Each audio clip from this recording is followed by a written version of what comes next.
स्तुती करतो, प्रभूला महिमा देतो. पुष्कळ मोठं काम देव या दिवसामध्ये करत आहे. पुण्याची मीटिंग अतिशय आशीर्वादित झाली. वास्तविक पाहता इतका जोरदार पाऊस आणि सगळे रस्ते बंद, मग असं वाटलं की आता मीटिंग होती का नाही. परंतु लोक वचनाचे एवढे भुकेले तहानलेले होते की ते सगळी बंधनं तोडून मीटिंगला आले. ज्यास वचन झालं त्यानंतर काही पास्टर आले आणि मग ते सांगायला लागले, पास्टर आमची इच्छा आहे ॲटलिस्ट महिन्यातला एक दिवस तुम्ही पुण्याला द्यावा. देवाच्या वचनाची पुण्याला पण गरज आहे. आमेन. देवाचं वचन इतकं जबरदस्त लोकांच्या अंतःकरणाची पकड घेत आहे.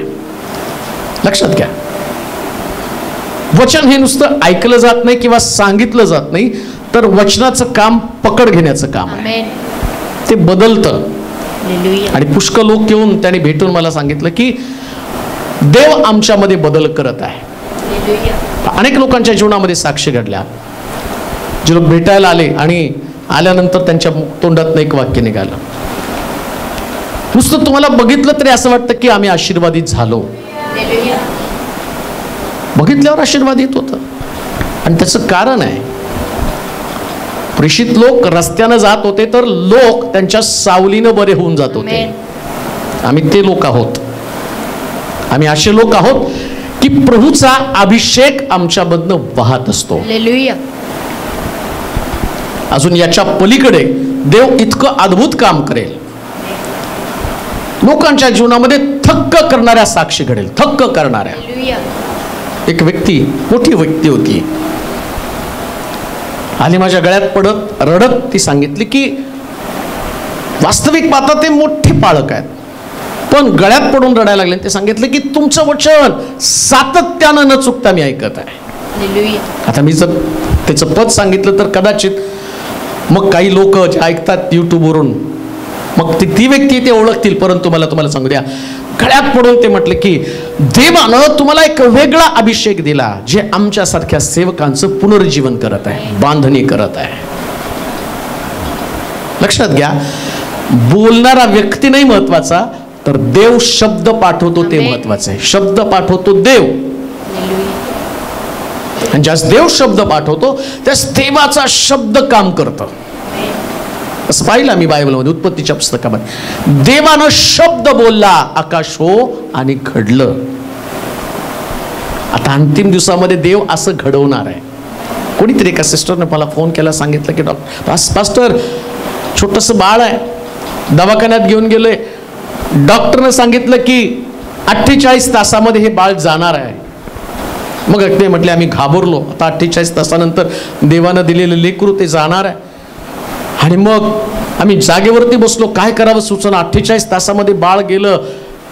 9 महिने आईनं पोटामध्ये गर्भाशयामध्ये त्याला ठेवलं, पोटात ठेवलं, आणि आता आमचं लेकरू आमच्या डोळ्यासमोर जाणार आहे. तेवढ्यात आठवलं की नाही, प्रार्थना तर करून बघू. त्यांना सांगू प्रार्थना करायला, काहीतरी प्रभू करेल चमत्कार. आणि मग त्यांनी सिस्टरनं ते विशुद्ध बाळ ICU मध्ये सगळं त्याच्या ऑक्सिजन लावले, कानी डोळे बंद अशा अवस्थेमध्ये त्यांनी कॉल करून सांगितलं की पास्टर असं असं आहे, 48 तासामध्ये बाळ जाणार आहे, पण आमचा विश्वास आहे तुम्ही प्रार्थना कराल तर बाळ वाचेल.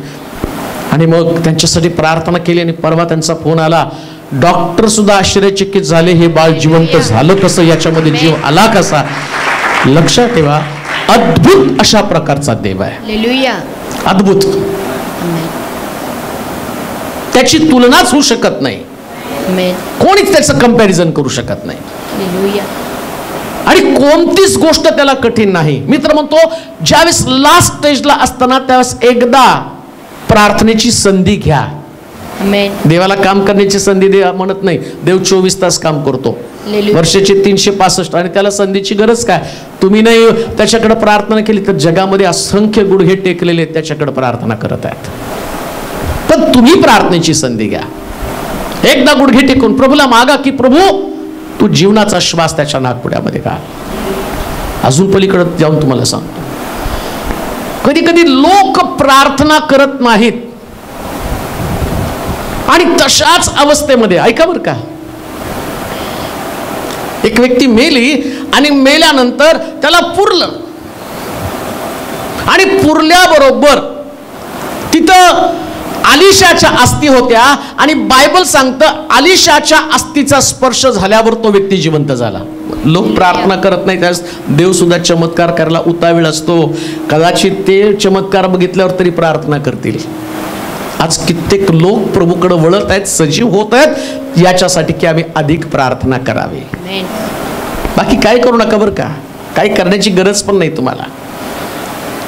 ही सगळी धावपळ आम्हाला थांबवायची, आम्हाला फक्त प्रार्थना करायची. म्हणून तो म्हटला निरंतर प्रार्थना करा, जागृत राहा, निरंतर प्रार्थना करा. जितकी प्रार्थना कराल ना तितकी ताकद तुम्हाला येणार आहे. असा विषय आज प्रार्थना नाही, परंतु आज ज्या विषयाकडे आम्ही जाणार आहोत, बऱ्याच वेळा हे दाखले पुष्कळ सेवकांना सांगितले, परंतु आज या दाखल्याची गरज चर्चला आहे, मंडळांना आहे, परिवाराला आहे. येशू ख्रिस्त दाखल्यातनं बोलत होता आणि दाखल्यातनं बोलताना एक दाखला त्यानं शिष्यांना सांगितला. आणि जसा ख्रिस्ताचं वधस्तंभी जाणं जवळ आलं ना, तसं त्यानं त्या वधस्तंभी जाण्याच्या अगोदर एक दाखला लोकांना सांगितलं आणि 3 हरवलेल्या गोष्टी. कोणत्या 3 हो? हरवलेलं मेंढरू, नाणं आणि मग हरवलेले मेंढरू सगळ्याला माहिती आहे, हरवलेला उधळ्या पुत्र पण सगळ्याला माहिती आहे. पण आता त्याच्या पलीकडे जाऊन लोकांना हरवलेलं नाणं समजलं पाहिजे. हरवलेलं नाणं, आणि हे जे नाणं आहे ना, हे नाणं आज मंडळीनं शोधून काढलं पाहिजे. लक्षात घ्या, देवाची स्तुती असो, प्रभूला धन्यवाद असो. आज अनेक मंडळांमध्ये प्रभू घेऊन जात आहे आणि त्या मंडळीचं पुनर्जीवन देव करत आहे. काहीतरी हरवलेलं आहे. परिवारामधलं सुख, चैन, शांती, मंडळीमधला अभिषेक, तरुणांमधली स्वप्न, त्यांच्यामधलं देवाचं पाचारण, परिवारामध्ये असणारं ख्रिस्ताचं काम हरवून गेलेलं आहे. आणि कित्येक लोकांना त्याचं मोल पण माहित नाही. वाचू एक वचन, मग आपण पुढच्या त्या गोष्टीकडे जाऊया. लुकाचं शुभवर्तमान 15 अध्याय 8 ते 10 वचन. तसेच तुमचं टायटल द्या, आपले हरवलेले नाणे शोधा. टायटल तुमचं असेल आपलं हरवलेलं नाणं शोधा. वाचा आता. तसेच अशी कोण स्त्री आहे, अशी कोण स्त्री आहे की तिच्या जवळ रुपयाची 10 नाणी असता, रुपयाची 10 नाणी असता, त्यातून 1 नाणे हरवले, त्यातलं 1 नाणं हरवलं, तर दिवा पेटवून व घर जाडून ते सापडेपर्यंत मन लावून शोध करीत राहत नाही. मन लावून शोध करीत राहत नाही. ते सापडल्यावर ती मैत्रिणींना व शेजारणींना बोलावून म्हणते, माझे हरवलेले नाणं मला सापडलं, म्हणून माझ्या बरोबर आनंद करा. त्याप्रमाणे पश्चाताप करणाऱ्या एका पापी माणसाबद्दल देवाच्या दूतांसमोर आनंद होतो हे मी तुम्हाला सांगतो. ऐका, एक स्त्री त्या स्त्री संबंधानं सांगितलं, तिच्याकडे 10 नाणी होती आणि त्यातलं 1 नाणं हरवलं. आणि असं लिहिलं की 2 ठिकाणामध्ये आनंद झाला. ऐका, एक त्या स्त्रीला आनंद झाला आणि दुसरा आनंद कुठं झाला? पापी माणसाबद्दल. कुठं झाला? देवाची वाचा घ्या. त्याप्रमाणे पश्चाताप करणाऱ्या एका पापी माणसाबद्दल देवाच्या दूतासमोर आनंद होतो. 2 ठिकाणामध्ये आनंद होतो. एक त्या ठिकाणामध्ये ज्या स्त्रीचं नाणं हरवलं ती स्त्री आनंद करते नाणं सापडल्यावर, आणि दुसरी गोष्ट, नाणं सापडल्यावर स्वर्गामध्ये असणाऱ्या दूतांसमोर सुद्धा आनंद केला जातो. ऐका, आज ज्या दिवशी लोकांना, मंडळीला, परिवाराला हे हरवलेलं नाणं कोणतं आहे समजेल ना, त्याच दिवशी मंडळीमध्ये आणि परिवारामध्ये तो आनंद येणार आहे. त्याच्या पलीकडे जाऊन मी तुम्हाला सांगतो, या स्त्रीकडं 10 नाणी आहे, 1 नाणं हरवलं तर तिला त्याची काही आणि खंत वाटण्याची गरज नाही. तिच्याकडे 9 नाणी आहेत. त्या 9 नाण्यामध्ये तिने समाधानी असलं पाहिजे. पण ती एक मंडळी आहे, ते एक चर्च आहे, ते एक आत्मिक जीवन सांभाळणारी व्यक्ती आहे. ज्या व्यक्तीचं संबंधानं असं म्हटलं की तिचं 1 नाणं हरवलं आणि हरवलेल्या नाण्याविषयी तिला खंत वाटली. ऐका, आज मंडळी समाधानाचं जीवन जगत आहे. त्यांच्याकडे बिल्डिंग आहे, त्यांच्याकडे पैसा आहे, त्यांच्याकडे नवीन नवीन लोक येत आहेत, ते आम्ही सॅटिस्फाईड, आम्ही समाधानी आहोत, कारण आमच्याकडे सगळं आहे. पण एक हरवलंय ना, ते हरवलेलं शोधलं पाहिजे ना. ते आमच्या मंडळीमध्ये पण असेल, कदाचित ऐकणाऱ्या मंडळींमध्ये असेल, कदाचित परिवारामध्ये असेल, कदाचित व्यक्तिशः माझ्या व्यक्तिगत जीवनामध्ये ते असेल. पण समजलं तर पाहिजे ना, या हरवलेल्या नाण्याचं महत्व आणि शोधायची पद्धत पण आम्हाला माहित पाहिजे, कसं सापडणार आहे. एक गोष्ट ध्यानात ठेवा, कधी कधी जे आम्ही घालून फिरतो ना, त्यातलं एक निसटलेलं असतं, जे आमचं सौंदर्य आहे, ज्याच्यानं पूर्णत्व येतं, ज्याच्यामुळं आमच्याकडे लोक अट्रॅक्ट होतात. आणि तुम्हाला सांगू का, नुसतं या नाण्याची किंमत तुम्हालाच नाही, स्वर्गामध्ये असणाऱ्या दूतांना सुद्धा त्याची किंमत आहे. हालेलुया. माहित कुठं लोकांना माहित पण नाही.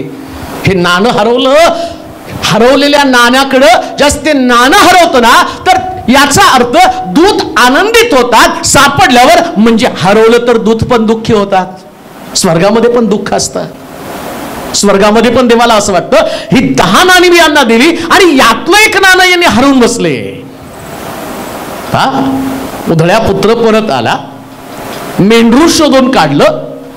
हे शोधून काढण्यासाठी आम्ही पाहतो, उधळ्या पुत्राचा बाप त्याची वाट बघतो आणि उधळ्या पुत्र घरी आल्यावर पण आनंद होतो. हरवलेले मेंढरू शोधून काढल्यावर पण त्या ठिकाणामध्ये गाणं गातो ना, की सापडलं सापडलं देवाला आनंद झाला हो फार, नाही का गाणं गातो आम्ही, येशूला आनंद झाला हो फार. जेव्हा हरवलेली गोष्ट सापडते ना, त्याचा आनंदच वेगळा असतो. मी तर म्हणतो, विकत घेताना जेवढा आनंद नसतो ना, तेवढं सापडल्यावर असतो. विकत घ्यायला गेल्यावर तेवढा आनंद नसतो, सापडल्यावर इतका आनंद होतो ना. तसं प्रभूनं काहीतरी 10 नाण्यासारखं तुम्हाला दिलेलं आहे. आता वाचणार आहोत त्यातलं कोणतं नाणं हरवलेलं आहे, फार सुंदर आहे. त्याच्या अगोदर काही गोष्टी आपण जाणून घ्या. हे कसं शोधायचं वाचूया. परत तसेच अशी कोण स्त्री आहे, अशी कोण स्त्री आहे की तिच्याजवळ रुपयाची 10 नाणी असता. रुपयाची, कशाची हो? रुपयाची 10 नाणी असताना त्यातून एक नाणे हरवले, हरवलं तर दिवा पेटवून व घर जाळून पहिली गोष्ट, हे नाणं हरवलेलं शोधण्यासाठी तुम्हाला दिव्याची गरज आहे. आमेन. जगात सगळीकडे अंधकार आहे, लक्षात घ्या. बायबल सांगतं, अंधकार पृथ्वीवरती आणि झाकून गेलेला आहे. हे नाणं हरवण्याचं कारण काय माहिती का? अंधकार. प्रकाशामध्ये सगळ्या गोष्टी उघड होतात, परंतु जेव्हा अंधकार येतो ना, अंधकारामध्ये तुमच्याकडं किती नाणी हे तुम्हाला कधी कळत नाही. पण त्या स्त्रीनं त्या संध्याकाळच्या समयी दिवा पेटवला आणि दिवा पेटवल्याबरोबर तिने नाणी मोजायला सुरुवात केली आणि तिच्या लक्षात आलं, एक नाणं हरवलं. दिवा हा पवित्र आत्मा आहे बरं का. ज्या दिवशी पवित्र आत्मा प्रज्वलित होतो, ऐका, दिवा पवित्र आत्मा जागा होतो किंवा पवित्र आत्म्याचा प्रकाश तुमच्याकडे येतो. पाप करताना सारं जीवन अंधकारानं भरलं जातं. परिवारामध्ये जर पाप असेल, मंडळीमध्ये जर पाप असेल, तर हरवलेलं नाणं कधीच दिसणार नाही. 9 नाणी आहेत त्याच्यामध्ये समाधानी. चेक करतात. जसं येशू ख्रिस्त, आम्ही पाहतो सणासाठी यरुशलेमेत जाताना येशू ख्रिस्त त्यांच्यातनं हरवलेला त्यांच्या लक्षामध्ये आला नाही. येशूच्या आईच्या पण लक्षात आला नाही येशू हरवलेला आहे. आज मंडळांच्या पण लक्षात नाही, धार्मिक लोकांच्या पण लक्षात नाही का? सगळे अंधकारामध्ये चाललेले, सगळ्यांनी गृहीत धरलेले येशू आमच्या संगती आहे. सगळ्यांना असं वाटतं नाणं आमच्या बरोबर आहे. पण जेव्हा प्रकाश येतो, जेव्हा दिवा पेटवला जातो, आणि दिवा पेटवणं फार महत्वाचं आहे बरं का, फार महत्वाचं आहे दिवा पेटलेला असणं. असं लिहिलंय की शहाण्या कुमारिका आणि मूर्ख कुमारिका ठरण्याचं कारण दोघांचे दिवे मालवायला लागले, विझायला लागले, आणि तेवढ्यामध्ये कोण आला? वर आला. ज्या दिवशी तुमचा दिवा विझलेला असेल ना, त्या दिवशी तुमच्यासाठी धोक्याचा इशारा. तुम्ही मोलमान असणाऱ्या गोष्टीला आणि त्या ठिकाणामध्ये मुकत आहात. म्हणून म्हटलं एका मनुष्याला शेतामध्ये ठेवलेली ठेव सापडली तर त्यानं काय केलं, सगळं विकलं आणि ज्या शेतामध्ये ती ठेव किंवा ते नाणे पडलेले होते ते शेत त्यानं विकत घेतलं. का? त्याला माहितीये इथं धन आहे. आणि तसं प्रभू येशू ख्रिस्त त्याचं महत्व तुम्हाला केव्हा कळेल, ज्या पवित्र आत्मा येऊन तुम्हाला तो दाखवणार आहे. पवित्र आत्मा तुम्हाला सांगेल तुझ्याकडे सगळं आहे, पण पवित्र आत्म्याची कृपादानं तुझ्याकडे नाही आहेत. पवित्र आत्म्याचं सामर्थ्य तुझ्याकडे नाही. तुझं नाणं हरवलं, मग त्याच्यासाठी पवित्र आत्म्याची तुम्हाला गरज आहे. त्याला पेटवा, पवित्र आत्म्याला प्रज्वलित करा, पवित्र आत्म्याला जाग करा. पवित्र आत्मा जो तुमच्यामध्ये आहे तो जागाच आहे, पण तुम्हाला त्याच्या असणाऱ्या वाणीनं तुम्ही जागृत व्हायला पाहिजे. पवित्र आत्मा एकदा तिनं तो दिवा पेटवला आणि मग दिवा पेटवल्यावर काय केलं तिनं? दिवा पेटवून व घर झाडून. दुसरी गोष्ट, दिवा पेटल्याबरोबर दिवा काय करतो माहिती का? तुमच्या घरातली घाण दाखवतो. तोपर्यंत घर कसं असतं? स्वच्छ. म्हणजे घरामध्ये घाण आहे कुणाला कळतच नाही. का नाही कळत? अंधार आहे. पण पवित्र आत्मा आल्याबरोबर तो पेटला आणि पेटवल्याबरोबर आता तुमचं अंतःकरण हे पण घरच आहे. पवित्र आत्मा आल्याबरोबर ज्या गोष्टी, नाणं तर तुम्हाला सापडायला पाहिजे, नाणं तर तुम्हाला शोधायचंय, नाणं आपोआप बाहेर येणार नाही. म्हणजे नाणं गेलं कुठं? कचऱ्यात गेले बरं का. कुठे गेलं नाणं? कुठे गेलं नाणं? कोणता कचरा आहे हो? गलतीकराच्या पत्रामध्ये देहाची कर्म तर उघडे ज्याच्यामध्ये हे नाणं हरवलंय. आता ते नाणं हरवलेलं अजून नाही तुम्हाला सांगत मी, आता फक्त प्रस्तावना सांगतो की नेमकं हे नाणं कुठं गेलं, कसं गेलं, आणि त्याच्यासाठी दिवा पेटवणं गरजेचं आहे, पवित्र आत्म्यानं प्रेरित होणं गरजेचं आहे, पवित्र आत्म्याच्या छत्रछायेखाली चालणं गरजेचं आहे. माझ्यामध्ये पवित्र आत्मा यायला पाहिजे. पवित्र आत्मा आल्याशिवाय जी घरामध्ये दुर्गंधी आहे, हृदयामध्ये असणारी दुर्गंधी आहे, आणि ती आम्हाला कधी समजणार नाही. हा कचरा तुम्हाला समजणार. जारकर्म, अशुद्ध कंपना, कामातुरपणा, मूर्तीपूजा, हेवा, दारूबाजी, रंगेलपणा, वैर, कलह, फुटी, पक्षभेद, असंख्य गोष्टी ज्या आमच्या हृदयामध्ये कचऱ्यासारख्या कुठंतरी पडलेल्या आहेत. आता तुम्ही काय केलं? झाडू घ्यायला सुरुवात केली, दिवा पेटवला, आणि दिवा पेटवल्यावर तुम्ही झाडायला सुरुवात केल्याबरोबर तिथनं राग निघाला, द्वेष निघाला, मत्सर निघाला, लोभ निघाला, आणि सगळं एक एक निघताना. आणि त्या हरवलेल्या वस्तूचं वैशिष्ट्य बघा, तुम्ही ज्या झाडायला लागताना जाळ्या, सगळी जळमट, सगळा कचरा सगळं निघताना सगळ्यात शेवटी हरवलेली वस्तू निघते. पहिल्यांदा हरवलेली वस्तू निघत नाही, कधीच नाही. आणि मग असं जर तुम्हाला सापडलं तर तुम्हाला राष्ट्रपतीकडनं पारितोषिक द्यायला पाहिजे.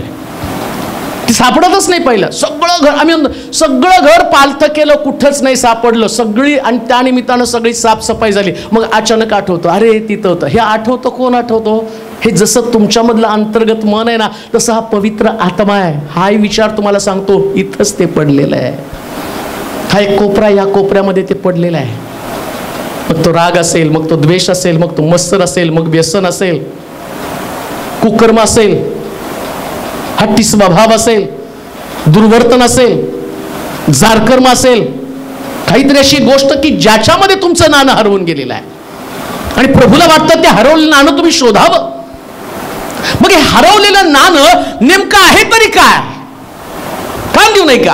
हे हरवलेलं नाणं आहे तरी कोणतं? मी जास्त या वचनाचा विचार करत होतो ना, मला फार दिवसापासून प्रभूला एक गोष्ट विचारत होतो. तुम्ही जर माझ्याकडे बघितलं, माझी एक वही आहे, आणि या वहीच्या पानावरती मी काय करतो माहिती का? जवळजवळ जर वहीचं पान बघितलं, सोडत नाही मी कुठलं वही, तर त्याच्यामध्ये जे जे संदेश मला आठवतात की याच्यावर एक संदेश व्हायला पाहिजे, आणि काय करतो मी, ते सगळे संदेश त्याचं टायटल बनवून ठेवतो, आणि त्यानंतर बरोबर मी त्या पद्धतीने ते वचन असे 40, 50, 60, 70, 80 हे सगळे संदेश बनवतो. आणि मग ते संदेश टायटल बनवलं की देवाला प्रश्न करतो, देवा याच्यातलं गुपित मला समजावून सांग, यातलं रहस्य मला समजावून सांग. हा संदेश बनवण्यासाठी जवळजवळ 6 ते 7 महिने त्याला मी ठेवलं होतं तिथं, की प्रभू हे हरवलेलं नाणं मला प्रॉपरली समजावून सांग, जेणेकरून मंडळ्या जाग्या होतील, लोकांचं आत्मिक जीवन प्रफुल्लित होईल, लोक प्रभूकडे वळतील, आणि त्यांना देव त्याचं महत्व समजावून सांगेल, पवित्र आत्मा त्यांचं महत्व समजावून सांगेल. आणि मग प्रभूला निवांत बसल्यावर तुम्ही विचारलं, प्रभू हे हरवलेलं नाणं नेमकं कोणतं आहे, आणि ती आवश्यकता आहे का? ज्या अर्थी ती स्त्री म्हणजे दुसरी तिसरी कोण नसून ते चर्च आहे, ती मंडळी आहे. शिलो चर्च ही मंडळी. तुम्ही सुद्धा काय करायचं, जसं आम्ही परवा दिवशी साफसफाई केली नाही का, सगळी जाळी जळमट काढली, सगळं घाण दुर्गंधी काढली, स्टेजच्या मागचं साफ केलं, सगळं साफ केलं. आणि साफ करत असताना आमचा उद्देश काय होता की सगळी घाण निघून जावी, स्वच्छ चर्च व्हावं. मंडळी म्हणून तुम्ही ते काम केलेलं आहे. तुम्हाला त्यामध्ये आनंद झाला, जसं तुम्हाला आनंद झाला मला पण आनंद झाला. चला चर्च काम करतं, एवढं सगळी साफसफाई त्याने केलं. जसं स्वर्गामध्ये सांगितलं, इकडं स्त्री आणि नाणं ते शोधत असताना, कचरा काढत असताना देवदूत पण स्वर्गाबद्दल उठून बसले. काय शोधती हिला कळलं अरे हिचं नाणं हरवलेलं आहे. आणि मग ते पण गंमत बघत बसले, कसं शोधून काढती का, प्रयत्न करून सोडून देती, जाऊ दे आहे त्या नाण्यामध्ये समाधानी. लक्षात ठेवा, जर तिने प्रयत्न केला नसता, नाणं शोधलं नसतं ना, तर हा दाखला पण पवित्र शास्त्रामध्ये आला नसता. ही गोष्ट मी तुम्हाला का सांगतो, असा शोध घ्या नाण्याचा, असा शोध घ्या की तुम्ही इतिहास बनून जावा, लोकांसाठी एक आदर्श जीवन बनावं. अशा प्रकारचं चर्च, अशा प्रकारचं आत्मिक जीवन तुमचं असावं की शोध घेणाऱ्यांमध्ये तुम्ही इतक्या उच्च स्थानी असावं की स्वर्गामध्ये आनंद. ज्या दिवशी हा उपदेश संपेल आणि तुम्ही जाल आणि आपल्या घरामध्ये शोधायला सुरुवात कराल, मंडळी शोधायला सुरुवात करेल आणि आत्मिक लोक शोधायला सुरुवात करतील, मला तुम्हाला सांगू द्या, स्वर्गामधले दूत एक चित्त होऊन तुमच्या शोधाकडे लक्ष लावतील आणि ते म्हणतील ज्या दिवशी सापडेल तो दिवस आमच्या आनंदाचा दिवस. लक्षात घ्या, ज्या दिवशी सापडेल त्या स्वर्गामध्ये मोठा आनंद असणार आहे. स्वर्गातला आनंद तुमच्या हातामध्ये, तुम्ही शोधायचा आहे. आमेन. शास्त्र सांगतं की तिने हरवलेलं नाणं शोधण्याचं काम केलेलं आहे. स्तोत्र 119 आणि त्याचं 72 वचन वाचूया. कोणतं हरवलेलं नाणं जे आम्हाला शोधायचंय? पहिली गोष्ट आम्ही वाचणार आहोत, स्तोत्र 119 आणि त्याचं 72 वचन. सोन्या रुपयांचा लक्षावधी नाण्यांपेक्षा, सोन्या रुपयाच्या लक्षावधी नाण्यांपेक्षा तुझ्या तोंडचे नियमशास्त्र मला मौल्यवान आहे. हे हरवलेलं नाणं कोणतं माहिती का? नियमशास्त्र, देवाचं वचन. काय हरवलं माहिती का मंडळांमध्ये? नियमशास्त्र. सगळं त्यांच्याकडं. लोक नवीन लोकांना शोधत आहे. चर्च कशाला शोधत आहे? नवीन आत्म्यांना शोधत आहे. नवीन आत्मे आले पाहिजेत. जगामध्ये जर तुम्ही बघितलं तर एक चळवळ, मोठी चळवळ निर्माण झाली. का? नवीन आत्मे देवाच्या राज्यामध्ये आले पाहिजे. नवीन आत्मे पण चर्चमध्ये यायला लागलेत. काय तुमचं शिलोच वाढत नाही? तुम्ही जा बाहेर, सगळ्यांकडे मंडळ्या वाढत आहे, सगळ्यांकडे चर्च वाढत आहे. नवीन लोकांचा शोध घेतला जात आहे. कशाचा शोध घेतात? नवीन देणगीदारांचा पण शोध घेतात. कोण डोनेशन देईल चर्चला? आणि देणगीदार पण उपलब्ध होत आहे. तो परवा आम्ही पुण्याला गेल्यावर तिथं लोक रांग लागली होती, आम्हाला तुम्हाला चर्चला द्यायचं. आम्हाला कळलं तुम्ही चर्च बांधणार आहे. कोणी फोन करून सांगतं की आम्हाला तुम्हाला चर्चला मदत करायची, कोणत्या खात्यावरती आम्ही पाठवू? देणगीदार पण शोधत आहेत, देणगीदार पण मिळत आहेत. काय शोधत आहेत? देणगीदार शोधत आहे, नवीन लोकांना शोधत आहे. कोणी चमत्कार करणारा वक्ता शोधत आहे.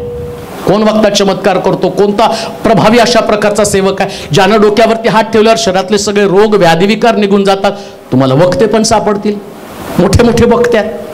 त्यांच्याकडे गर्दी पडलेली आहेत, लोक त्यांच्याकडे जाऊन बरे होऊन येत आहेत. येशूच्या नावामध्ये चमत्कार घडत आहेत. हे चमत्कार करणारे लोक शोधत आहे. काही मंडळ्या कशाला शोधत आहे?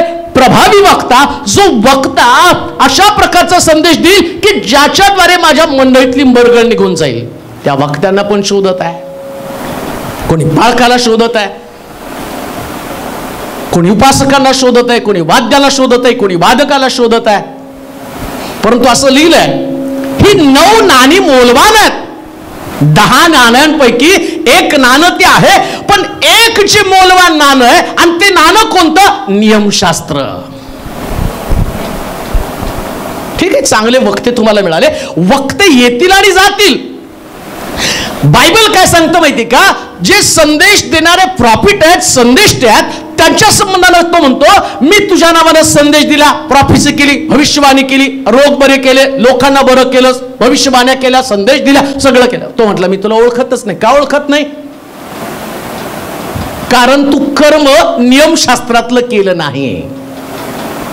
तुम्ही शोधता काय? तुम्ही शोधता चमत्कार. तो म्हणतो चमत्कार महत्वाचा नाही, माझं नियमशास्त्र महत्वाचं आहे. का? नियमशास्त्र हा सगळ्यात मोठा चमत्कार आहे. आमेन. सगळ्यात मोठा चमत्कार कोणता आहे माहिती का? नियमशास्त्र. कारण जगामध्ये वागण्यासंबंधीचं तत्वज्ञान या पवित्र शास्त्रामध्ये आहे. मंडळी काय शोधत आहे? काय नियमाप्रमाणे चालत आहे का? जर तुम्ही देवाच्या वचनाचा अभ्यास केला तर तुम्हाला कळेल की जेव्हा जेव्हा लोक देवाच्या विरोधामध्ये गेले, वचनाच्या विरोधामध्ये गेले, तिथं तिथं प्रभूनं त्यांच्यावरती पिढा पाठवल्या. आज मंडळ्यांमध्ये नवीन आत्मे आहेत, पण या आत्म्यांना शिकवण्यासाठी जे शिक्षक आहेत ते शिक्षक गायब आहेत. आणि मंडळीनं आता शिकवणाऱ्या लोकांना शोधलं पाहिजे, वचन शिकवणाऱ्या लोकांना. परवा जिथं मी गेलो त्या ठिकाणामध्ये ज्या पालकाने ती मीटिंग आयोजित केली होती, ते म्हटले की आम्ही एक पुरस्कार तुमच्यासाठी बनवून ठेवला होता, पण बाकीचे लोक म्हटले देऊ नका, तसं करू नका. मी नाही विचारलं कसला पुरस्कार आहे, परंतु त्यांनी सांगितलं की आम्ही सांगू का तुम्हाला. मी रिप्लाय नाही दिला, कारण मला पुरस्कार माहिती एक तिकडच आहे. आमेन. वरती. पण ते बोलले तुम्ही शास्त्र एवढं भारी शिकवताना तर तुम्हाला उत्तम रब्बी हा पुरस्कार आम्हाला द्यायचा होता. पण मला माहिती उत्तम रब्बी तोच आहे. आमेन. लक्षात ठेवा, तोच आहे.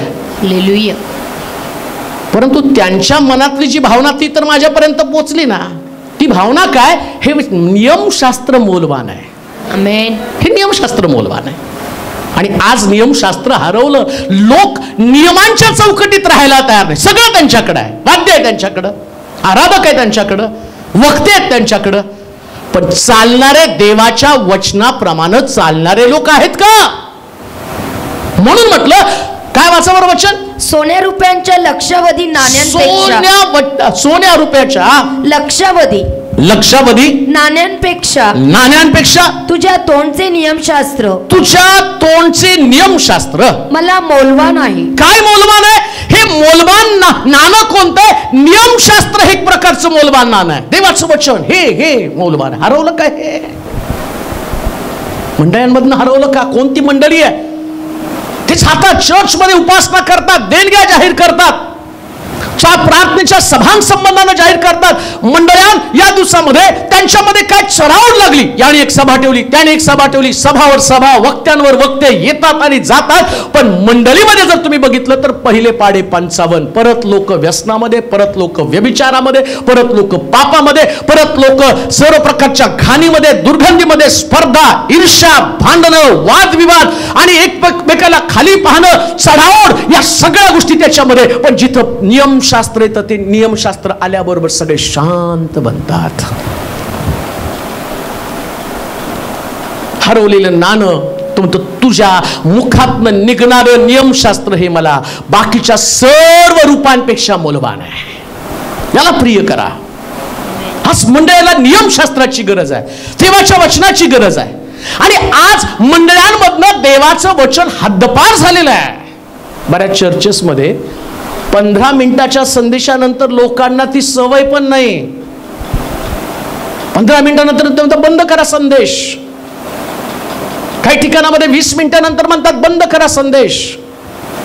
कित्येक वेळा लोकांना देवाचं वचन त्यांच्या आवडीप्रमाणे पाहिजे. ऐका, संदेश दिला जातो चर्चमध्ये, पण तिथं लोकांच्या आवडीप्रमाणे. लक्षात घ्या, आवडीप्रमाणे सप्लाय करणारं फक्त हॉटेल असतं बरं का. जे तुम्हाला आवडतं ते फक्त हॉटेलमध्ये मिळतं. चर्चमध्ये देव जे सांगतो ते सांगावं लागतं. का? कारण हेच मौल्यवान आहे. हालेलुया. काय मौल्यवान आहे? देवाचं वचन. मग ते तुम्हाला आवडो अथवा. पण झालं काय माहिती का? चर्चमध्ये पाळक किंवा सेवक लोक आज जे काम करत आहे ते काम मी असं म्हणेल की वेटर सारखं ते काम करत आहे. ऑर्डर घेणं आणि तसं. आज काय बोलावं? तिथं काही चर्चेसमध्ये सांगितलं असं बोलायचं. मग कसं बोलायचं? आम्ही चांगलेत असं बोलायचं, आम्ही आशीर्वादित असं बोलायचं, पापाविषयी नाही बोलायचं, तंबाखूविषयी नाही बोलायचं, दारूविषयी नाही बोलायचं. मग कशाविषयी बोलायचं? तुम्हाला सगळ्याला स्वर्गामध्ये देव नेणार याच्याविषयी बोलायचं. आणि तिथे गेल्यावर गडबड होईल की पहिले तर तो बोलणाऱ्याला टाकल. कोण होता तो शिलोचा पाळक? मला नाही म्हणणार, मी लय बिंदास माणूस. बरेच लोक सांगतात तुम्ही कसं काय एवढं डेअरिंगनी सांगता. म्हणजे तुला कोणी सांगितलं की मी कायम त्या मंडळीमध्ये राहावं याच्यासाठी प्रीचिंग करतो? मी यासाठी प्रीचिंग करतो की मी कायमस्वरूप सेवक म्हणून राहावं. हे नियमशास्त्र आहे आणि मंडळांमध्ये नियमशास्त्र हरवून गेलेले. आज मंडळी एका चौकटीमध्ये अडकून बसलेली. कोणती चौकट? दशांश द्या, अर्पण द्या, सण साजरे करा, फंक्शन भरवा, अमकं करा, वक्ते बोलवा, हे करा. नाही, बायबल सांगतं मंडळीमधनं हरवलेलं नियमशास्त्र. वाचूया प्रेषितांच्या कृत्यामध्ये 2रा अध्याय आणि त्याचं 46 आणि 47 वचन. प्रेषितांच्या कृत्यामध्ये पहा, स्वर्गामध्ये ज्याचा आनंद म्हटलेला आहे. हा, ते दररोज एक चित्तानं व तत्परतेनं मंदिरात जमत असत, घरोघरी भाकर मोडीत असत. हे नियमशास्त्र ज्या दिवशी आलं, येशू ख्रिस्त म्हटला या जगामध्ये मी हरवलेले शोधण्यासाठी आलेलो आहे. आणि तो म्हटला इस्रायल मधले यहुदी लोकांना शोधण्यासाठी मी आलेलो आहे. बाहेरचे लोक नाही मी शोधत, इस्रायल मधल्या लोकांना शोधण्यासाठी आलो. आणि त्यानं शोधले. शोध लागल्याबरोबर ही जी नाणी आहेत, ही जी मौल्यवान नाणी, या नाण्यानं त्यानं शोधलं. आणि येशू ख्रिस्तानं त्यांना शोधल्यावर त्यानं नियमशास्त्र त्यांना समजावून सांगितलं. तो दाखले समजावून सांगायला, स्वर्गातल्या राज्याच्या गुज रहस्य त्यांना समजावून सांगायला लागला. आणि सांगत असताना आता या लोकांना, या शिष्यगणांना महत्व कळलं. अरे बायबल फार महत्वाचं आहे, हे वचन फार महत्वाचं आहे. आणि शास्त्र सांगतं. आता काय घडलं? येशूनं समजावून सांगितल्याबरोबर तिथं असं लिहिलं, हे प्रेषित लोक जागे झाली. पहिली मंडळी, याच्या अगोदर पण मंडळ्या अस्तित्वात होत्या, पण आता ख्रिस्त आल्यावर जे नाणं हरवलं ते त्यांना शोधून दिलं, मंडळीच्या स्वाधीन केलं. आता मंडळी, ती मंडळी जी आहे ना, त्या मंडळीनं देवाच्या वचनाचा स्वीकार केला. आणि शास्त्र सांगतं आता लोक घरोघरी एकत्र भाकर मोडीत. नाही, तो शब्द नाही. एक चित्ताने व तत्परतेने. कसं हो? तत्परतेने, एक चित्तानं व तत्परतेने. कसं काय? वाचा बरं. ते दररोज एक चित्ताने व तत्परतेने मंदिरात जमत असत. आता नियमशास्त्र कळल्याबरोबर काय मौल्यवान आहे? चर्चला येणं मौल्यवान नाही. मग कसं येणं मौल्यवान आहे? एक चित्ताने. पहिली गोष्ट एक चित्ताने, एक चित्त, दुसरं डोक्यात काहीच नाही, कोणतंच पॉलिटिक्स नाही. पण हे येतं कधी? नियमशास्त्र आल्यावरती. मग तिथं खुर्चीसाठी भांडणच नसतं. पण आम्ही बघतो चर्चमध्ये सगळं भांडण खुर्चीसाठी. आपल्याकडे खुर्चीच नाही म्हणून बरं आहेत. आणि आपल्याकडे झाली नसते कधी भांडणं, कारण इथं नियमशास्त्रच आहे. लोकांच्या डोक्यामध्ये चर्चमध्ये जाण्यात काय? खुर्ची. चित्तच नाही. जाण्यात काय? पैसा. कोण खाल्लं, कसं खातं, खाऊ द्या रे. कुणाला खायचं त्याला खाऊ द्या. येशूने पण एवढा पैसे ते चोरत होता, मला चोरू दे. त्या सगळ्यांच्या आता लक्षात ठेवा, इकडं येशूला कोणीतरी सांगत असला यहुदानं पाकिट चोरलेलं मी बघितलं. येशू यहुदा पाकिट चोरत होता. येशूने त्याची चर्चा कुठंच केली नाही. तो म्हटलं चोरू दे, एक दिवशी तो पोट फुटून मरेल. ऐका, मंडळीमध्ये फक्त देवाचं वचन राहील ना, त्यावेळेस कधीच लोकांचं लक्ष पैशाकडे, इकडच्या तिकडच्या गोष्टीकडे कधीच लागणार नाही. कारण लक्षात ठेवा, तुमचा पैशाचा पुरवठा करणारा तुमचा देव आहे. त्याकडे लक्ष लावू नका, त्याच्याकडे लक्ष लागू देऊ नका. आज सगळ्या मंडळीमध्ये जर भांडणाचं कारण काय असेल तर पवित्र शास्त्र सांगतं की त्यांच्याकडलं देवाचं वचन निघून गेलं, त्यामुळं ते देव आणि त्यांच्यातला आनंद निघून गेला. पण ज्यास वचन आलं, पहिलं त्यांच्यामध्ये काम घडलं की ते, आणि काय लिहिलंय? एक चित्ताने. त्यांचं चित्त बदललं, विचार बदलले. त्यांच्या डोक्यामध्ये फक्त जायचं आणि परमेश्वराची उपासना करायची, आराधना करायची. तिथं ते पाळकाला बघायला येत नव्हते, ब्रदरला बघायला येत नव्हते, सिस्टरला बघायला येत नव्हते. कोण सगळ्या कुणाला बघायला येत होते? देवाला. कोणाला बघत होते? देवाला. परिणाम काय झाला? वाचा बरं खाली. व ते घरोघरी भाकर मोडीत असत आणि देवाची स्तुती करीत असत, हर्षाने व सालस. स्वर्गामध्ये नाणं सापडल्यावर आनंद झाला. आणि ज्या स्त्रीनं नाणं शोधलं तिला पण आनंद झाला.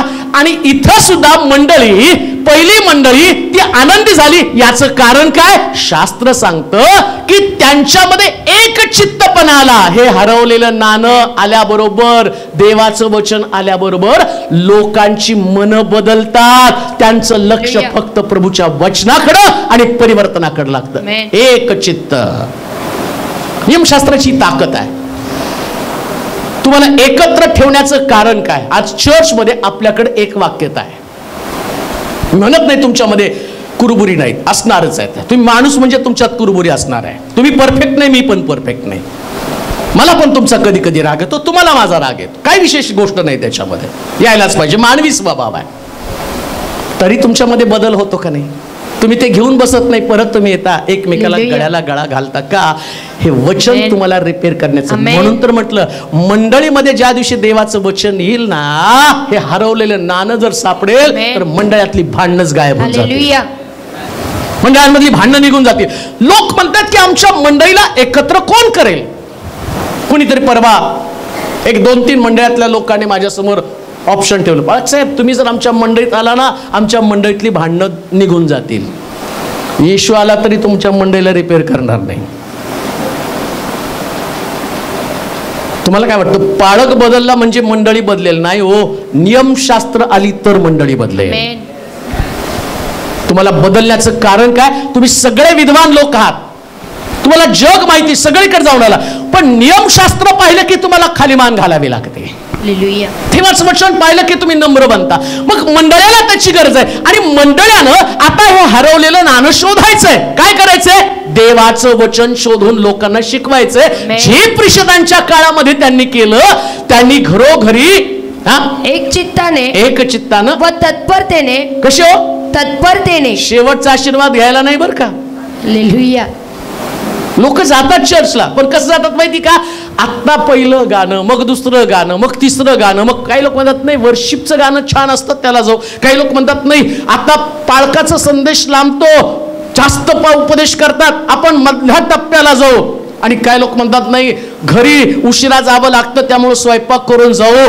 परंतु देवाचं वचन आल्याबरोबर मनुष्य तत्परतेने देवाच्या हे हरवलेलं नाणं आहे. वचन आल्यावर ते मला म्हणाले परमेश्वराच्या घराकडे जाऊ. त्यावेळेस माझ्या मनाला मोठा आनंद झाला. हे वचन कळल्याबरोबर लोकांची लगबग सुरू होते.